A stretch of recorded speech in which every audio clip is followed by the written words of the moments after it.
Olá, pessoal. Eu sou Patrícia Padilha, sou nutricionista, professora do Instituto de Nutrição Josué de Castro, e é com muita alegria que eu estou aqui hoje no Festival do Conhecimento da nossa universidade para celebrar o conhecimento e os 100 anos da nossa universidade.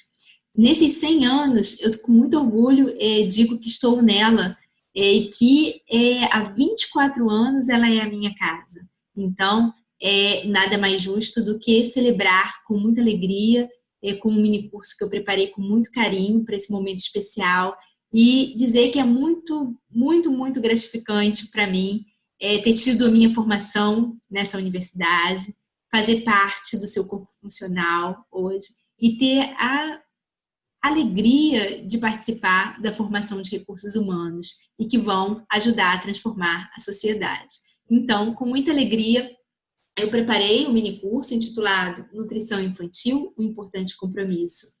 E como agenda desse nosso mini curso, eu gostaria de destacar para vocês que esse mini curso ele faz parte do nosso projeto de extensão, do projeto de extensão coordenado por mim e com uma equipe de alunos e técnicos administrativos da UFRJ imensa, né? E nós temos como título do nosso projeto de extensão Bem Querer, Formação, Promoção da Saúde, Nutrição e Ambiente Saudáveis na Infância. Destacando aqui a importância dessa relação entre cuidado, alimentação, formação e ambientes saudáveis e sustentáveis. Então, para isso, eu vou tentar, nesse momento que vamos estar aqui, nesse mini curso, abordar um pouco sobre a teoria Doherty e a relação dos 1.100 dias, peso nascer e as condições de saúde ao longo da vida, a importância do estado nutricional materno e as condições de saúde a curto, médio e longo prazo, abordar também alguns aspectos em relação à alimentação infantil, em especial nos 2 primeiros anos de vida, e trazer algumas reflexões que eu espero possam embasar e estimular outros profissionais, não só nutricionistas, mas outros profissionais, a estimularem a prática de uma alimentação saudável, a buscarem a prática de uma alimentação saudável na infância, né, e que a gente possa aí plantar, eu diria, uma sementinha do conhecimento para todos que assistirem esse curso. Então, para começar, eu gostaria de citar uma referência que a Organização das Nações Unidas trouxe em 2011 e que fala sobre a relação entre saúde materna e da criança com as doenças crônicas não transmissíveis e seus fatores de risco. Então, hoje, já é muito elucidado na literatura científica essa relação, a importância das primeiras experiências que relacionam saúde materna e saúde da criança e as doenças a longo prazo, as doenças do adulto. Então, hoje, existe um conceito também muito difundido na comunidade científica, que é o conceito Doherty, que significa origem desenvolvimentista da saúde da doença. Doherty é uma rede internacional composta por pesquisadores do mundo inteiro, tá? E que visa estimular estudos e difundir na comunidade científica também experiências, investigações que abordem a relação entre a saúde materna e a saúde da criança numa fase muito precoce da vida e a saúde a longo prazo, ou seja, a origem desenvolvimentista da saúde da doença. E eu achei muito relevante trazer aqui hoje 3 palavrinhas que a Rede Doherty lançou como carro-chefe do seu congresso internacional, que vai acontecer em 2021, e que tem tudo a ver com nutrição, porque nutrição e origem desenvolvimentista da saúde da doença tem tudo a ver, né? E dentro essas 3 palavras, elas são equidade, ambiente e engajamento. Então, quando a gente fala desse tema, é impossível a gente não falar da necessidade de equidade, de um ambiente saudável e sustentável e de profissionais engajados, envolvidos, né? Não só profissionais, mas família, né? A sociedade civil envolvida com esse compromisso de proteção.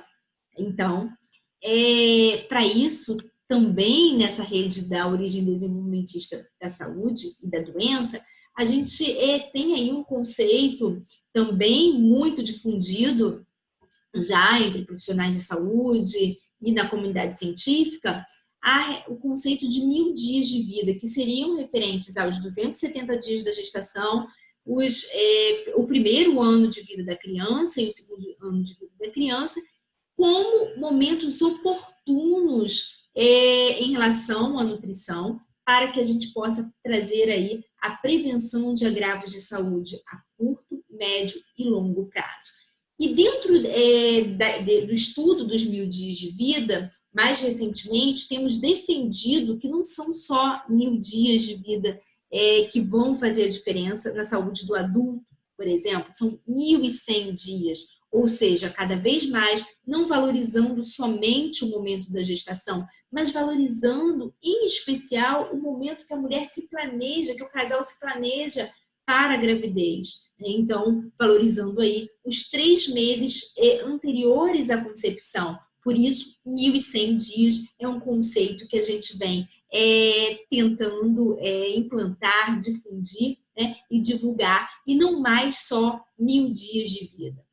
E quando a gente pensa, né, nesse ambiente, inicialmente um ambiente fetal, né, mais precisamente, a gente pensa também em fatores que podem influenciar um ambiente fetal. Dentre eles, destacamos os fatores maternos, como as condições de saúde da mãe, o estado nutricional, exposições ao estilo de vida inadequado, como fatores de risco, né? O peso ao nascer, fatores paternos, porque hoje sabemos que não só a saúde da mãe é importante, mas a saúde do pai também deve ser muito valorizada, né, como um determinante do ambiente fetal. E há um fator que tem assim, emergido muito também e que temos discutido muito sobre ele e a sua relação com doença crônica não transmissível também, é a microbiota intestinal. Um exemplo clássico é a relação da microbiota com a obesidade. E sabemos que muitas doenças hoje classificadas como crônicas não transmissíveis, elas decorrem de um estilo de vida inadequado e, mais precisamente, tem uma relação com obesidade, com excesso de peso. Então, nada mais importante do que também estudar e valorizar a microbiota como uma influência importante para o ambiente fetal. E para começar essa discussão, né, valorizando aí, dentre esses aspectos que vão contribuir, vão influenciar o ambiente fetal, eu gostaria de destacar aqui o peso nascer. Eu sempre brinco e digo que o peso nascer, ele deveria vir na nossa carteira de identidade. Quando eu pergunto o peso nascer, né, numa plateia, muitas vezes as pessoas nem se recordam do seu peso nascer. Mas deveríamos, porque o peso nascer é o nosso primeiro indicador de saúde. Ele é um indicador a curto, médio e longo prazo. Ele traz para nós um retrato da vulnerabilidade numa fase mais precoce e traz para nós um risco aumentado do desenvolvimento de alterações metabólicas, por exemplo, na vida adulta. E quando eu falo de baixo peso nascer, eu estou falando de um peso nascimento menor do que 2.500 gramas. Então, crianças que nascem com peso nascer, elas vão ter na infância maior risco de baixa estatura, maior risco para um comprometimento intelectual e maior risco de morte e mortalidade. Ao mesmo tempo, na vida adulta, esses indivíduos eles vão ter maior chance de excesso de peso, tanto sobrepeso quanto obesidade, maior risco de doenças cardiovasculares, doenças como diabetes também, que são classificadas como as doenças não comunicáveis, né, ou as doenças crônicas não transmissíveis, que são hoje, né, representam para nós as maiores causas de mortalidade, não só no Brasil, mas também no mundo inteiro.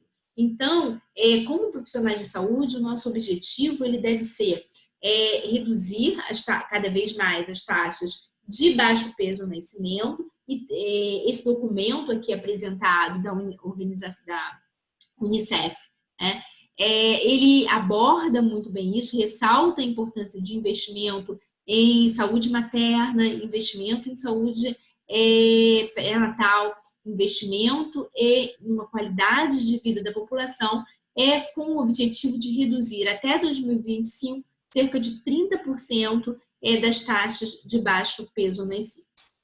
E com muita alegria eu trago aqui parte do resultado da minha dissertação de mestrado, que foi um dos trabalhos que mais tive alegria em realizar, né, e me deixou bastante feliz. Por quê?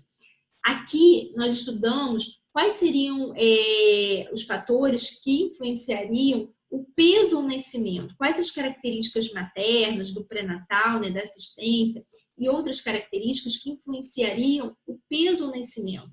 E a literatura científica, à época, ela reforçava muito que só o segundo e terceiro trimestre tinham uma relevância para o peso ao nascer. E nós fomos um dos pioneiros a demonstrar que o ganho de peso materno em qualquer fase da gestação, ainda no primeiro trimestre, eu diria, foi um preditor importante do peso ao nascimento. Então, essa afirmação ela reforça a importância da atuação do nutricionista, do cuidado nutricional nas fases precoces da gestação, mostrando que chegar ao nutricionista mais precoce e oportunamente possível faz com que tenhamos aí um melhor peso ao nascimento, né? Ou seja, a intervenção, o cuidado nutricional, ele favorece um peso ao nascer adequado. E de que forma devemos sempre valorizar isso, né? Falamos no início, na nossa agenda, a importância do estado nutricional materno, dessa relação com a saúde da criança de uma forma bem direta, né? Além da relação com a saúde da mãe, a relação com a saúde da criança e como isso pode ajudar na determinação do peso nascer, que né, como eu já disse, um indicador de saúde dessa população. Então, de que maneira devemos fazer isso? Primeiro, por meio de um planejamento da gravidez, né, os 100 dias anteriores à gravidez são fundamentais para que essa mulher tente ao máximo ter um estado nutricional adequado, que tenha uma condição de saúde mais favorável e que tenha aí chance de ter uma gestação sem intercorrências, ou eu diria com menor chance de desenvolver algumas intercorrências gestacionais. E pensando nesse contexto, um ponto que é muito importante é individualizar a conduta sempre, né? Então, sempre que possível, essa mulher, né, essa mulher que se prepara para engravidar e no momento da gestação, ela deve ter um atendimento nutricional individualizado, onde a gente possa aí valorizar alguns aspectos fundamentais, tanto para a saúde da mulher quanto para a saúde da criança.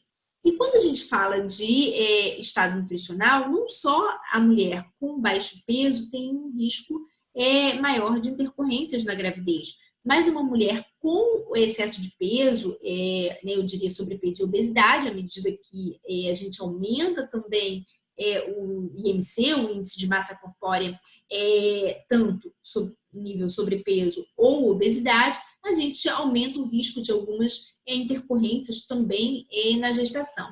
Então, para isso, eu, ainda mais pensando na relação dessas intercorrências com o peso no nascimento, eu separei aqui, essa é uma foto de tecidos de placenta, né? Onde a gente tem tecidos de placenta de uma mulher magra, de uma mulher com sobrepeso e de uma mulher obesa, e aqui não marcado a gente tem tecido de placenta de uma mulher eutrófica, que seria mulher com peso em relação à sua estatura, né, um IMC adequado.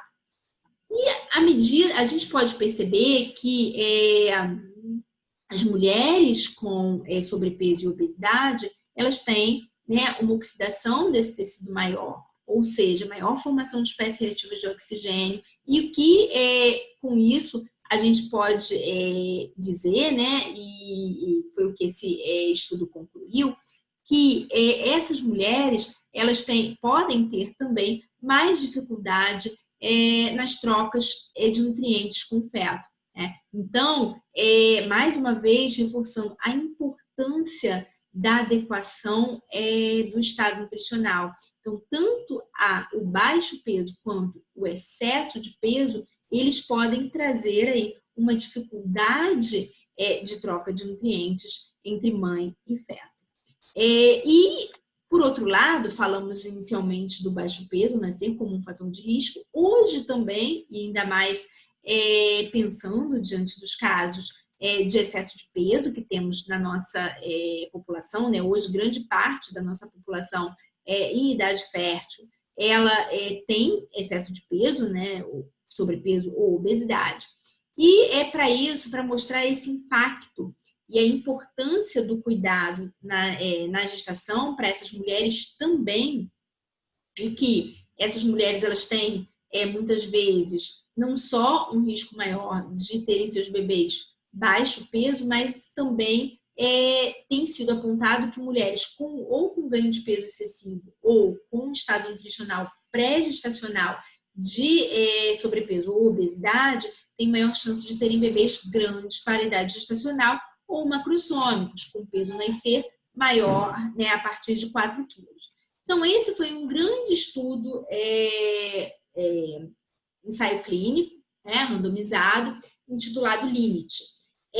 Tivemos nesse estudo um grupo intervenção. Essa intervenção foi baseada em um cuidado nutricional, realizado por uma equipe multidisciplinar, com um número de consultas, um planejamento dietético proposto por um nutricionista, e tivemos, por outro lado, um grupo controle, que foi o grupo que foi acompanhado pela rotina clássica do pré-natal.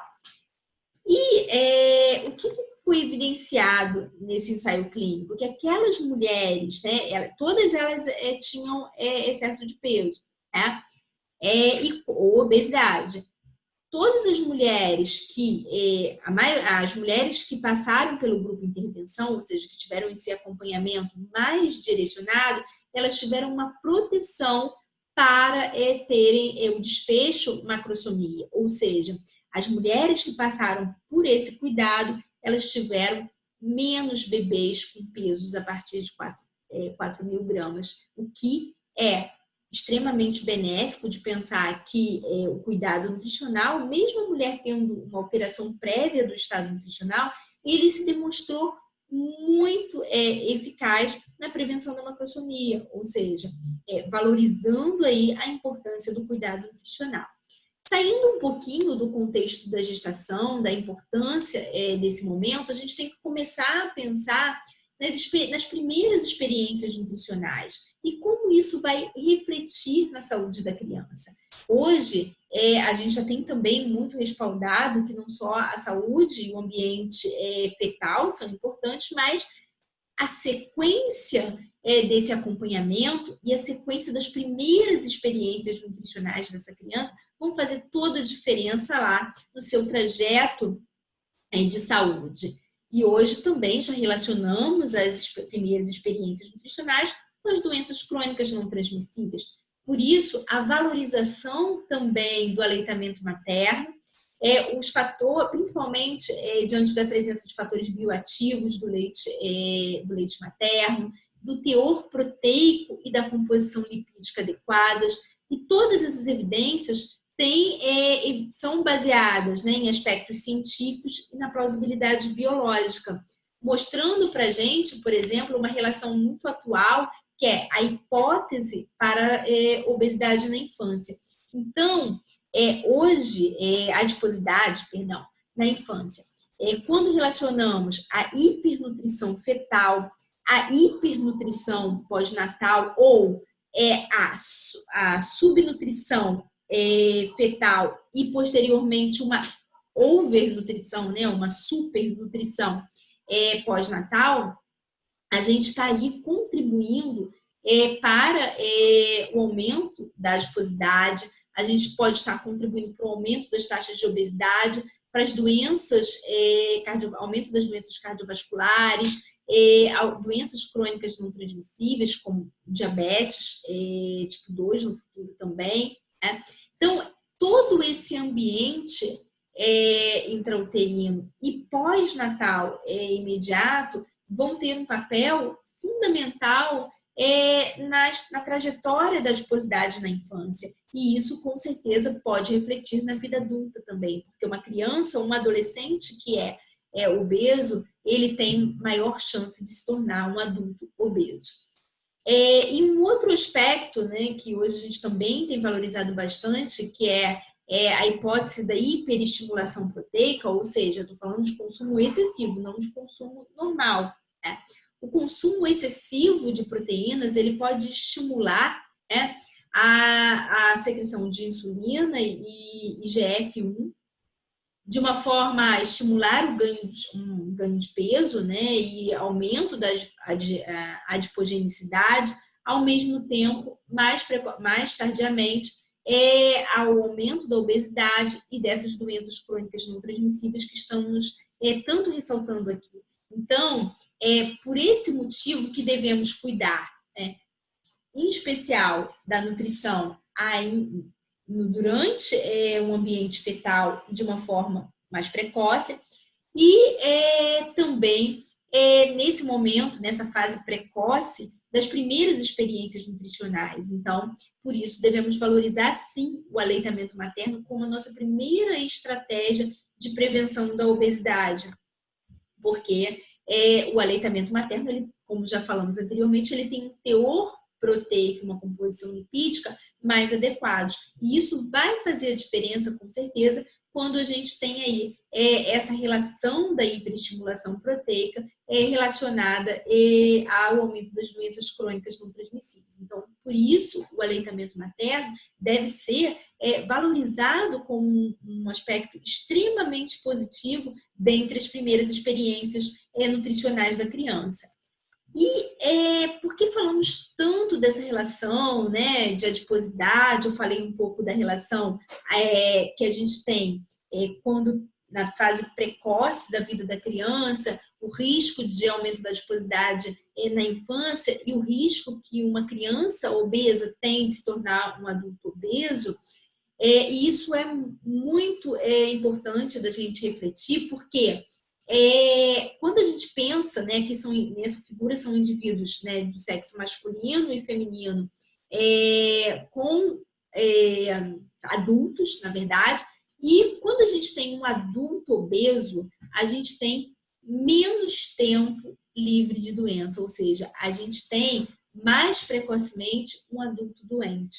E isso é fundamental que a gente tenha como entendimento, né, para que a gente possa valorizar aí a alimentação infantil como uma oportunidade de prevenir o excesso de peso e as complicações que advêm dele ao longo da vida. Então, esse estudo fala um pouco da relação entre carga de doença e excesso de peso e valorizando a importância do cuidado ao longo da infância como uma estratégia de prevenção ao longo da vida. Gostaríamos de trazer aí a questão de como reverter isso. Será que o efeito é individualizado? Vamos pensar que somos produtos de 2 gerações anteriores à nossa. Então, precisamos estimular essas práticas dentro da sociedade para que a gente possa ter um efeito transgeracional, positivo. Nós somos produto do que os nossos avós foram. Então, por isso, precisamos trabalhar, né, essa relação com a alimentação infantil de uma forma mais saudável, mais adequada. E a trajetória pode ser modificada. Né? Então, como reverter? Quando eu pergunto para vocês como converter, eu estou pensando em pontuar o efeito individualizado, a importância dessa relação transgeracional e lembrar que a trajetória ela pode ser modificada, mas depende de uma série de medidas de boas práticas de saúde, não só diretamente relacionadas à alimentação, mas que envolvam aí um estilo de vida saudável. Então, eu destacaria para vocês aqui 10 boas práticas nos 1000 dias de vida para a prevenção da obesidade, por exemplo. Primeiro, o bom comportamento dos pais. O que seria isso, o bom comportamento dos pais? Seria os pais estarem envolvidos numa atitude responsiva, né? Sendo, acompanhando ali essa criança, né? E a importância do cuidado nutricional dessa criança. Segundo, sistematizar a avaliação nutricional na infância. Então, o acompanhamento do crescimento e do desenvolvimento dessa criança é fundamental para que possamos ver o momento, por exemplo, que essa criança se desvia da curva de crescimento, que ela tem um ganho de peso acelerado, que ela tem uma ascensão na curva muito além do que o recomendado para a faixa etária. Então, é um olhar de vigilância, eu diria. A amamentação exclusiva até o 6º mês, acho que já falamos um pouco da importância, da relevância no contexto da prevenção da obesidade. Introdução da alimentação complementar aos 6 meses, de uma forma gradual, oportuna e baseada nos princípios da alimentação saudável, né? E que essa alimentação complementar, ela estimule a família também a trazer práticas alimentares saudáveis para a família. O gosto por frutas e vegetais começa cedo. Então, à medida que a criança inicia a alimentação complementar, vamos valorizar as práticas de introdução de frutas e de vegetais na alimentação da criança. A oferta e o estímulo frequente para que a criança consuma frutas, né, vegetais, de um modo geral, ele vai fazer com que, no momento que essa criança escolha o que ela vai comer, ela sempre vai atender a escolher frutas, vegetais como parte do seu prato, né, da sua refeição. Então, muito importante que a gente estimule essas práticas. Respeitar o apetite da criança. Lembrar que tem momentos que a recusa também é importante, porque aqui a gente está trabalhando um pouco da saciedade. E essa saciedade, ela começa a ser trabalhada de uma forma precoce. Então, respeitar o apetite da criança também é importante. É claro que temos que ter rotina, em relação à alimentação infantil, mas é importante também respeitar esse apetite e saber o momento que a criança já está saciada, ela já está satisfeita, porque isso vai estar relacionado à sua saciedade futuramente. Limitar o excesso proteico, pensando naquelas características que conversamos anteriormente. Então, assim, o consumo proteico ele deve ser adequado e, mais uma vez, valorizando de forma exclusiva o aleitamento materno até o 6º mês, mas lembrando que hoje a tendência é o aleitamento materno até 2 anos ou mais.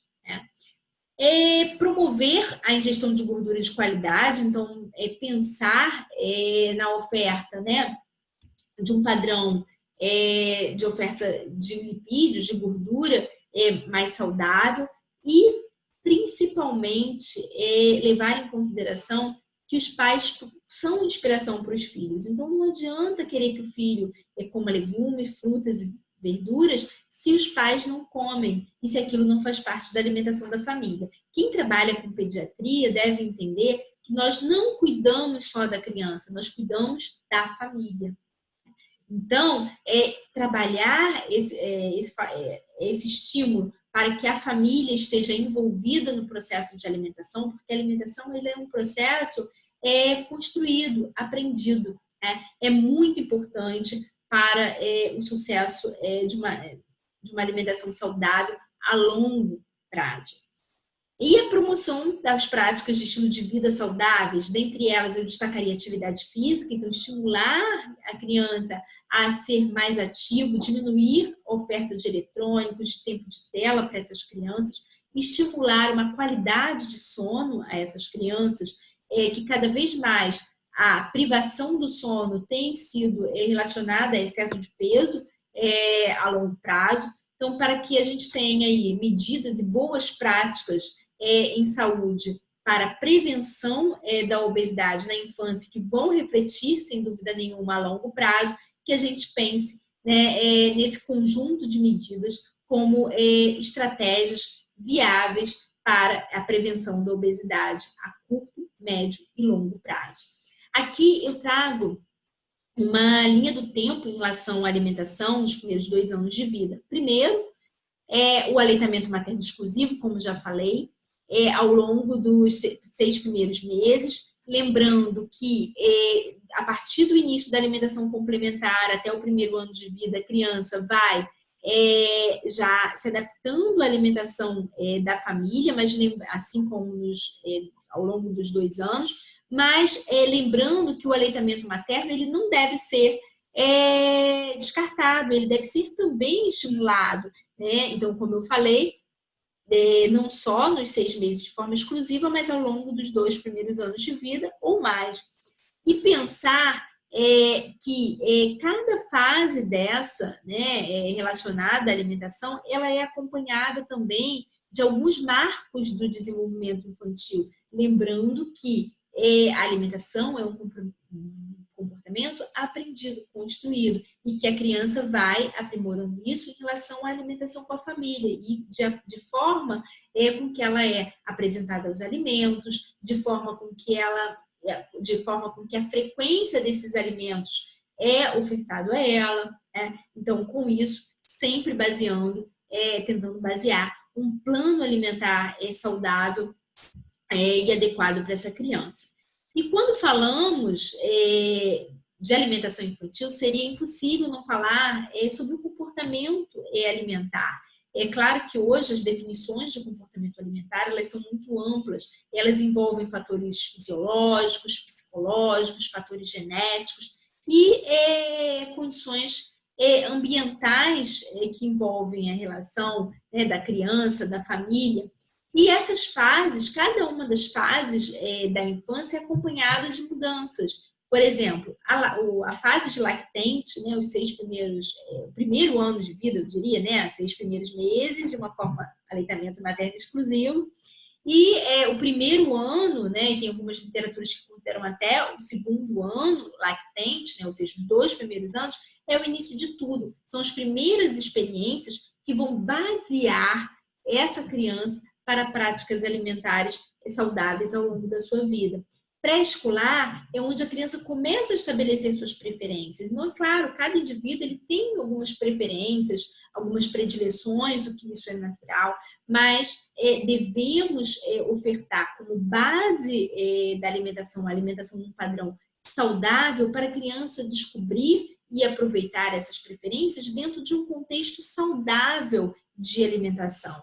A fase dos escolares é a fase que eles estão com os pés fora de casa, que são apresentados a um mundo de cores, sabores, né? São apresentados na escola. E quando ele tem uma base sólida na fase de lactente e de pré-escolar, certamente na fase de escolar ele vai aí manter essa predileção, essas preferências por alimentos de padrão mais saudável. Então, esse é um investimento, né, a longo prazo também.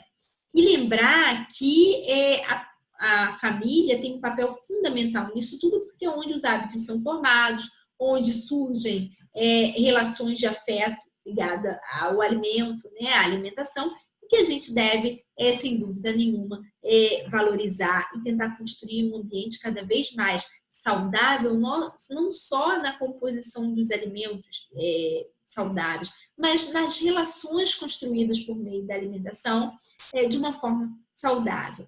Esse artigo ele mostra para a gente alguns marcos que influenciaram a alimentação infantil após a Revolução Industrial. Então, temos marcos negativos, né? Mas temos alguns marcos positivos, como, por exemplo, o estímulo ao aleitamento materno por meio das iniciativas Hospital Amigo da Criança, a construção, né, das curvas de crescimento, né, do padrão de referência de crescimento mundial, como pontos positivos, que trouxeram discussões e valorizaram a importância do aleitamento materno, de práticas alimentares saudáveis na infância. E tem outras questões mais que envolvem, por exemplo, publicidade de alimentos, que são tidos como marcos negativos para a alimentação infantil. Mas faz com que a gente pense de uma forma muito detalhada como a alimentação infantil ela não está no contexto isolado da sociedade, ela está num contexto imerso na sociedade. Então, por isso, devemos nos apropriar dela, devemos nos sentir responsáveis por ela e, com isso, tentar ajudar famílias a construírem padrões alimentares mais saudáveis, pensando na sua condição de saúde, na condição de saúde da população brasileira e também nas relações de afeto construídas por meio do alimento, como eu já falei também. É claro que o consumo alimentar, hoje é muito claro a relação entre, por exemplo, risco cardiovascular, que é muito relacionado às doenças, como já coloquei aqui, hipertensão, doenças como diabetes, ou outras doenças que envolvem, são classificadas como doenças cardiovasculares. Dentro dessas doenças, um padrão alimentar que é associado, por exemplo, é aquele padrão alimentar com menor teor de fibra, maior teor de gordura saturada, maior oferta de alimentos industrializados. Então, assim, se a gente quer pensar um padrão alimentar saudável, a gente deve pensar um padrão que tenha mais oferta de fibras, por meio de frutas, verduras, legumes, menos oferta de gordura saturada e menos oferta de alimentos industrializados, ou seja, os alimentos ultraprocessados, como nós classificamos. Então, a gente pensa nesse padrão como um padrão mais saudável. É claro que quando a gente chama atenção e choca um pouquinho, quando a gente pega dados dessa última pesquisa, a pesquisa mais recente em nível nacional, que aborda a alimentação em menores de 2 anos, quando relaciona o consumo de biscoitos e bolachas, por exemplo, quando crianças menores de 2 anos em todas as regiões do país, em torno de entre 50% e 60% dessas crianças fazia uso regular, consumia frequentemente bolachas e biscoitos, já haviam consumido bolachas e biscoitos. Então, quando pensamos que dentro das recomendações oficiais, esse é um tipo de alimento que não deve fazer parte da alimentação infantil, pelo menos até os 2 anos de vida, a gente pensa que é algo bastante impactante pensar que entre 50% e 60% dessa população já tem aí isso como frequentemente instituído na sua alimentação. Outra coisa que devemos destacar também é a oferta de bebidas como refrigerantes, sucos artificiais, sucos industrializados com grande concentração de açúcar. Em menores de 2 anos, em todas as regiões do Brasil, a frequência com que as crianças tinham sido apresentadas a ele, consomem, varia entre 25% e 38%, mostrando que em todas as regiões do Brasil esse consumo também é elevado. E para isso, a gente deve, para que situações como essa a gente não tenha tanto impacto, ou seja, a gente não visualize na nossa população com frequência, a gente deve difundir algumas recomendações oficiais do Brasil e que ganharam destaque nos últimos anos como os guias alimentares para a população brasileira. E eu destacaria o Guia Alimentar para a População Brasileira, que envolve a família, e o Guia Alimentar para a População Brasileira, relacionando as crianças menores de 2 anos, que foi lançado em 2019. E esse Guia Alimentar para menores de 2 anos, ele segue numa linha de ser a continuação dele, o guia para a população brasileira, então um material assim muito rico que eu gostaria de convidar todos a conhecerem, a divulgarem, a lerem, a falarem sobre ele, porque ele traz para nós uma noção dos 12 passos para a alimentação saudável nos 2 primeiros anos de vida, que temos assuntos desde a importância do aleitamento materno, a importância de ter a base da alimentação com alimentos in natura e minimamente processados, e tentar evitar ao máximo a introdução de alimentos ultraprocessados para a criança antes dos 2 anos de idade, cada vez menos alimentos ultraprocessados na alimentação da família como um todo, independente da idade, cada vez menos esse tipo de alimento, né? Então, além de estimular o aleitamento, ter como base a oferta de alimentos in natura, minimamente processados, evitar a oferta de... evitar não oferecer alimentos ultraprocessados para essas crianças. Outros pontos importantes são discutidos no guia, como a valorização da culinária, a importância da relação das práticas alimentares, né, de uma relação positiva em relação à alimentação, aspectos ligando o direito humano à alimentação, aspectos que envolvam cuidados com toda a relação de higiene, né, e também com a alimentação fora de casa, que foi uma preocupação que o guia trouxe para a gente, além de trazer um aspecto fundamental, que é a proteção da criança à publicidade de alimentos, né? Então, esse aspecto que o guia traz, um aspecto amplo e que traz aí 12 passos básicos para serem valorizados dentro do conceito da alimentação infantil, faz reforçar em nós dever de zelar pela alimentação infantil, né? Porque a gente vê que são aspectos amplos que envolvem a alimentação da criança e que vão ser a base futuramente. Uma criança que tem uma boa alimentação numa fase precoce da vida, ela vai ter uma boa alimentação nas fases sequentes e, consequentemente, ela vai carregar essa trajetória de alimentação saudável para a vida adulta, né? Vai passar a família que ela vai construir, e isso vai passando de geração a geração. Então, investir em práticas alimentares nesse período é um investimento para a sociedade, por isso é um compromisso tão importante para nós. Eu gostaria de destacar esse artigo aqui, que ele visou avaliar a associação entre a duração do aleitamento materno exclusivo e o consumo de alimentos ultraprocessados, frutas e vegetais em crianças brasileiras entre 4 e 7 anos. E olha o que ele encontrou.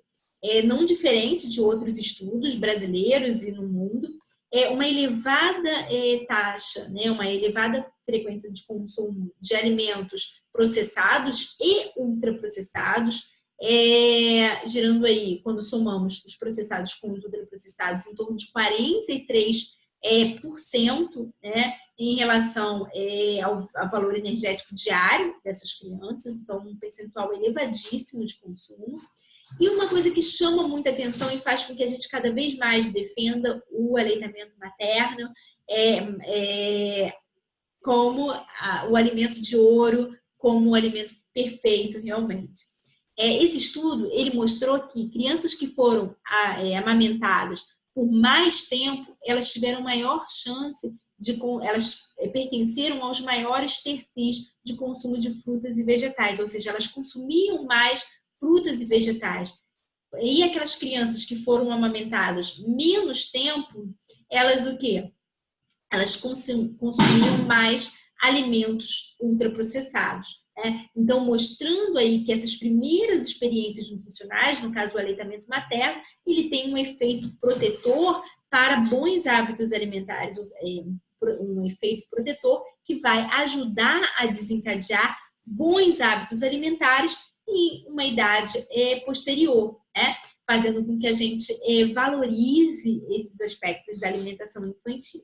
Então, só mais uma vez, né, reforço aqui, dentre os 12 passos, oferecer o alimento in natura ou minimamente processado, além do leite materno, a partir de 6 meses, né, na introdução da alimentação complementar da criança, e não oferecer alimentos ultraprocessados para as crianças, né? Então, isso é em relação às crianças menores até 2 anos, e nós devemos levar essa prática de de não oferecer alimentos ultraprocessados a crianças, desaconselhar o uso desses alimentos nas famílias como uma maneira de promover práticas alimentares saudáveis. Eu traria um pouquinho aqui da nossa experiência, que temos estudado um pouco em relação à criança e consumo de alimentos ultraprocessados. Então, por exemplo, a escolaridade, em um dos estudos que conduzimos com crianças saudáveis de acompanhamento de puericultura normal, evidenciou um maior consumo de ultraprocessados naquelas famílias com maior escolaridade. Por outro lado, um estudo que conduzimos com crianças com diabetes mostrou que rendas mais baixas e menor escolaridade foram relacionados ao quê? A um maior consumo. Então, o que a literatura traz para a gente é que os extremos, tanto a alta escolaridade quanto a baixa escolaridade, podem ser determinantes do consumo de ultraprocessados. Então, assim, é muito importante que a gente tenha, mais uma vez, uma orientação comum, independente de escolaridade e de renda, que a gente estimule práticas para toda a sociedade, a gente trabalhe campanhas de proteção, de valorização da alimentação infantil, que a gente tente alcançar todo esse público, né, para que a gente possa estimular aí padrões mais saudáveis, porque o que a gente tem visto é que os estudos não são contundentes em relação a esses fatores. Todos parecem determinantes do consumo maior de ultraprocessados, né? Todos os extremos. Então, para isso, mais um fator que nos motiva a estudar esse assunto. E quando, nessa mesma casuística da Flauzino, o trabalho da Morgana Oliveira, mostrou para a gente que o consumo de ultraprocessados foi elevado, né? Também, mas foi ainda menor do que nós vimos anteriormente. E dentre os alimentos mais consumidos, pães e biscoitos são os campeões, né? Então, assim, isso para nossa prática serve para que a gente possa também orientar as famílias o tipo como fazer, tentar diminuir a oferta ao máximo, né, desses alimentos de forma industrializada e principalmente os biscoitos, né, que são aí muitas vezes o consumo da criança é motivado também por publicidade de alimentos. Então a gente tem que pensar muito bem em estratégias para alcançar essas famílias a fim de estimular um consumo mais consciente. E, para isso, o IDEC realizou recentemente uma pesquisa que aborda sobre publicidade de alimentos. E nessa pesquisa, ele entrevistou tanto meninos quanto meninas, da faixa etária majoritária entre 10 e 12 anos, e que, como resultado dessa pesquisa, ficou evidente a grande influência das estratégias de marketing, do grau de atratividade das embalagens na decisão de compra e de escolhas das crianças, né? Então, é muito importante que a gente fique atento a isso, que a gente trabalhe o consumo de uma forma muito consciente na infância. Não só o consumo de alimentos, mas o consumo como um todo, tá? E esses são 2 documentos assim, originados e publicados pela Organização Mundial de Saúde, com um foco na população da Europa, né? E que visa descrever alguns passos, alguns modelos e algumas práticas de estímulo à alimentação saudável entre 6 e 36 meses, para que se diminua um pouco a publicidade de alimentos de uma forma inadequada. Então, foi uma estratégia bastante, uma iniciativa, né, bastante referenciada internacionalmente, para que a gente possa se inspirar aí a estimular um consumo mais consciente. E, para terminar essa nossa discussão, eu gostaria o título do nosso mini curso é Nutrição Infantil, um importante compromisso. Então, falei para vocês sobre a relação da nutrição desde as fases mais precoces na vida, o risco que a gente tem relacionado às doenças crônicas não transmissíveis. E se a gente for pensar o quanto a gente tem de missão ainda a atingir na nossa população, a gente vai sair daqui, espero, muito entusiasmado para tentar mudar, para tentar alcançar cada vez mais pessoas. E eu trouxe dados do Vigitel, publicado recentemente, que mostra que em todas as capitais, né, brasileiras, nós temos taxas de excesso de peso muito elevadas, e cada vez mais elevadas. Então, mostrando que isso, quando pensamos aqui a tendência temporal do excesso de peso na população de crianças e adolescentes, o Vigitel é com a população adulta, né? A gente mostra que essa tendência ela também vem acompanhando o mesmo ritmo, mostrando que a criança com excesso de peso, com obesidade, obesidade ou sobrepeso, ela tem maior chance de ser um adulto com sobrepeso ou obesidade. Então, está na hora da gente começar a trabalhar mais enfaticamente para isso. E como a gente vai trabalhar? Né? Lembrem do título do nosso projeto de extensão, né? Bem-querer, formação, nutrição, ambiente saudável. A gente trabalha nessa perspectiva. E quando a gente trabalha nessa perspectiva, a gente não pode deixar de lembrar um dos compromissos do desenvolvimento sustentável, que é o compromisso 3, o objetivo 3, que diz respeito a manter práticas de estilo de vida, né? Manter e promover práticas de estilo de vida saudáveis em todas as fases do ciclo da vida. E isso é responsabilidade, sim, de todos nós, no acompanhamento de crianças, ou na divulgação de conhecimento de qualidade.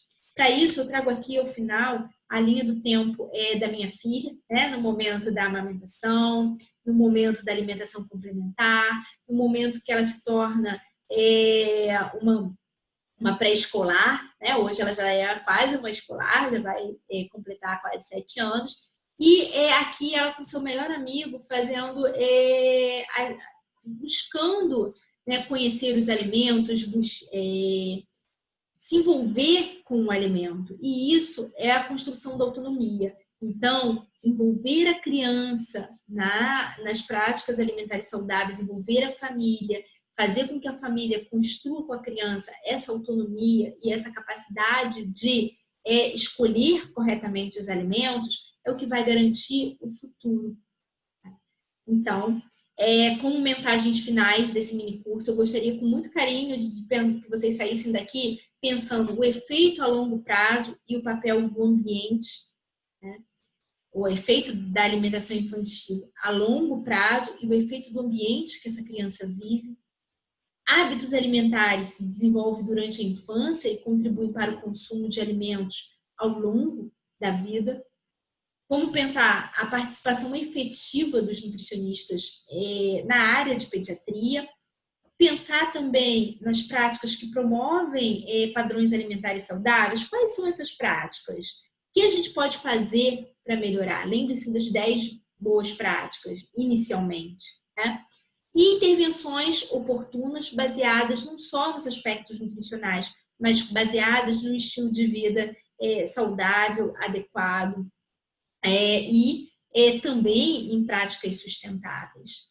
Bem, queria terminar essa apresentação agradecendo, em especial, primeiro aos alunos, nada mais do que falar dos meus alunos, que me inspiram e que fazem com que a gente tenha motivação para sempre construir uma universidade comprometida com o ensino e com a formação de recursos humanos qualificados. As equipes da qual eu faço parte, eu queria agradecer muito pelos ensinamentos compartilhados, vividos e aprendidos com essas pessoas maravilhosas, esses profissionais aqui, em especial os profissionais do Instituto de Pediatria, de Puericultura e Pediatria, Martagão Gesteira, onde eu faço minha parte assistencial como docente. Queria registrar aqui a minha gratidão que essas pessoas que dedicam anos da sua vida à universidade e fazem com muito amor, né? Também um agradecimento aos meus colegas docentes que foram meus professores e que hoje eu tenho a alegria de trabalhar junto a eles. E como é uma época para celebrar aqui as nutricionistas do Serviço de Nutrição, lá do PPMG, o carinho, né, a gratidão, e também agradecer o conhecimento e todo o envolvimento que elas têm com a formação de recursos humanos qualificados na nossa universidade. Então, eu queria registrar aqui o meu muito obrigado ao UFRJ, muito obrigado ao UFRJ por me proporcionar ser uma docente nessa instituição centenária, né? Espero estar junto a ti ao longo dos próximos anos, ajudando a formar recursos humanos qualificados, competentes e que vão fazer uma sociedade diferente, comprometida e justa. Muito obrigada, UFRJ. Um abraço a todos.